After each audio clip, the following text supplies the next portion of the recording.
If it brings you discomfort or makes you remember a older version of yourself, leave. Remove yourself from the situation. Okay? Don't beg for nobody's attention. The only attention you need is your own attention. Woo! Today we are going to talk about things I'm learning in my 20s. Diary edition, because this is my diary. And like my bio says, we are doing our digital diary. So let's get started here. Number one is people's opinions of you are literally just their opinion. That is not a fact. Their opinion is just an opinion. So let it be just their opinion. It could even be a projection of how they feel within themselves. So every judgment somebody takes and puts on you, take it with a grain of salt. You can just that is your opinion, and okay, that's your opinion. Once you get to know who you are deep within yourself, then you'll kind of realize okay, if this person is saying this about me, I know that's not true, and that opinion and a projection of how they feel within themselves. That one was a really big one for me to learn.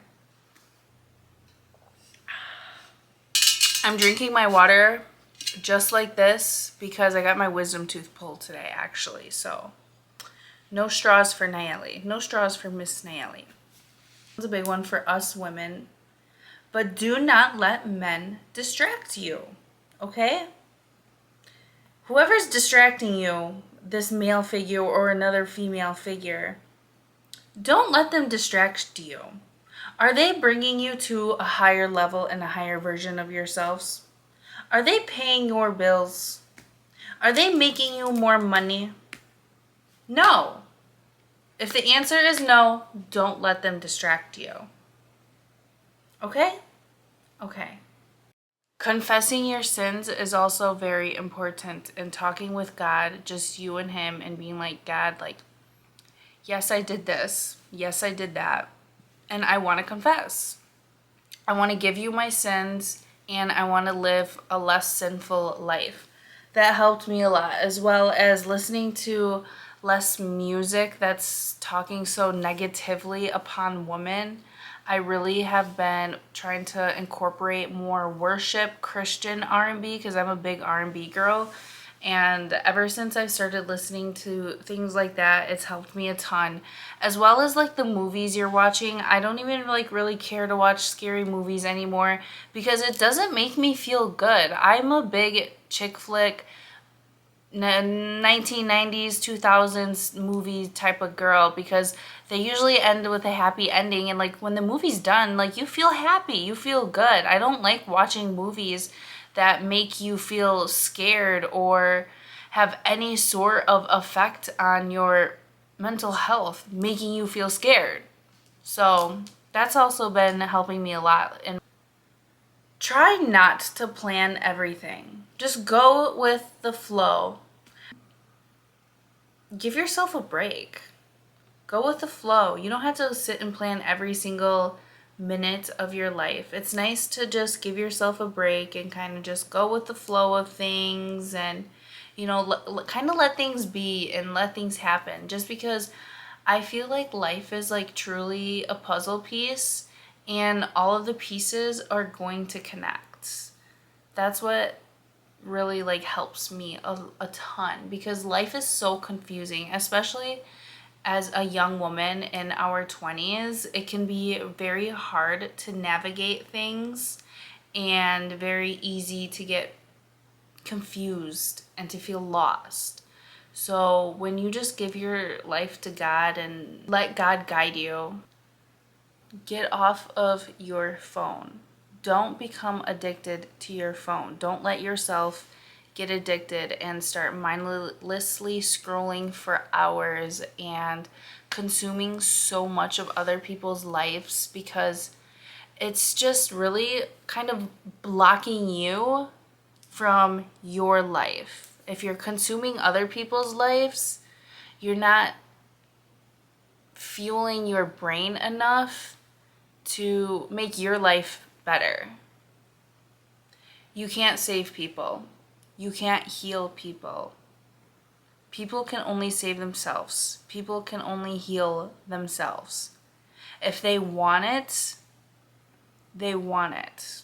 If they want you in their lives, you will be in their life.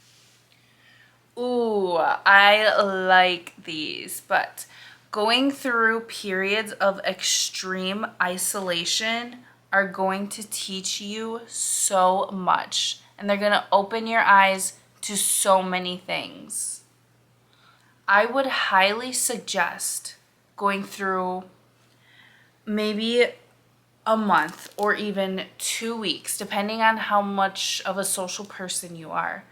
But just telling your friends and family, close family, keep in contact with, obviously, but just letting your close ones know, like, hey, I'm going to go through a little short period of isolation, and just stop talking to everyone and stop trying to give them your attention. If they reach out to you, let them reach out, but you don't need to constantly be hanging out with some female or some male. You don't need to constantly be with someone. Do things alone. Practice being alone. Practice sitting in silence. You don't need something on the TV all the time. You don't need background noise. Just practice sitting in your own thoughts and sitting in silence, and you will, like, things will just come to your mind, and you'll be like, oh, like, okay, like, I'm realizing things. So going through periods of extreme isolation literally bring you so much more mindfulness. I can't even, like, explain to you unless you do it yourself.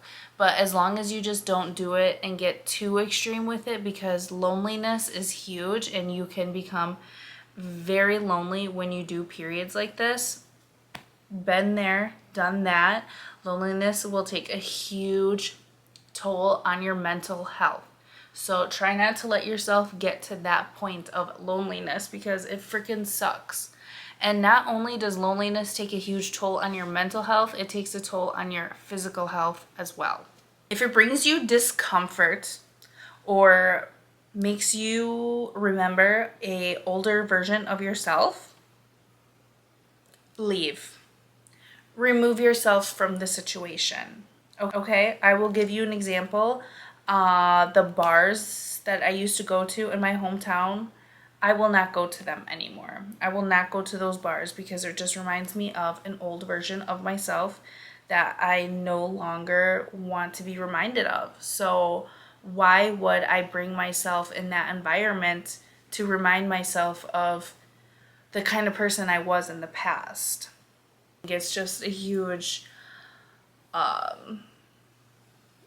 growing up part on my end, and as well as just not being a person who goes out and just gets drunk anymore. Like, that's just really not my thing. And I'm not hating on people who do that. Like, I was doing that and it was fun. But for me now, I just don't want to engage in those types of activities anymore. Being grateful for what you have now while still manifesting greater in your life. So being grateful for everything that's in your life now and still continuing to romanticize your life while still envisioning more for your future. When you're envisioning more for yourself, it can start becoming easy to not being humble and being grateful for what you have now. So just being thankful that you have a bed to sleep on, or you have a car to drive, you're breathing, your legs are moving, things like that. Just always remember yourself that you are incredibly grateful, or you are incredibly blessed for what you have right now in the moment, but still wanting and asking for more in your life, because everybody deserves more. But romanticizing your life is huge. I love listening to jazz music. Jazz and piano music has become something that I listen to on the daily rather than listening to actual music. So like if I'm cooking breakfast, I will put like, Alexa, play piano music. And it's just super, it just makes me feel like I'm living in a movie. And you know, when I started living my life as if I was in a movie, that's kind of when I felt like I was more calm, you know? I was more at peace, reducing my cortisol levels, if that makes any sense to you. So I suggest it. I highly suggest it. You'll love it. Acknowledge people. Start holding the door for somebody. Tell someone to have a good day. Compliment people. Complimenting people is so nice. Like, I love to just tell a random girl, like, oh, hey, I love your glasses. Or, oh my God, cute ring. Obsessed. You know? It just makes, it just is spreading a good word. And that's really important to do in our world nowadays because everybody's so sucked up by their phones and by social media. So it's nice to just like tell somebody in person, like, hey, like, have a good day. Or, hey, like, oh my God, your makeup looks so bomb. Things like that. And holding the door for people, I love to do that. Saying thank you when someone holds the door for you. Acknowledging the person who's working front desk when you're walking into the gym. Looking at people, making eye contact, smiling. People exist, you know? People exist in real world. People aren't just on social media. So that has been incredibly nice to learn or to keep in mind as well. But that is everything that I wrote down for things that I am learning in my 20s. So here's my digital diary for you, and then my diary for me that I share amongst the world and for me to see in my future, because I'm so excited to be like 40 years old and looking back at me now 23 and being like, oh my God, she was so cute, look at her. But yeah, I'm excited. So bye. We're starting completely over because you know what? This is beautiful lighting.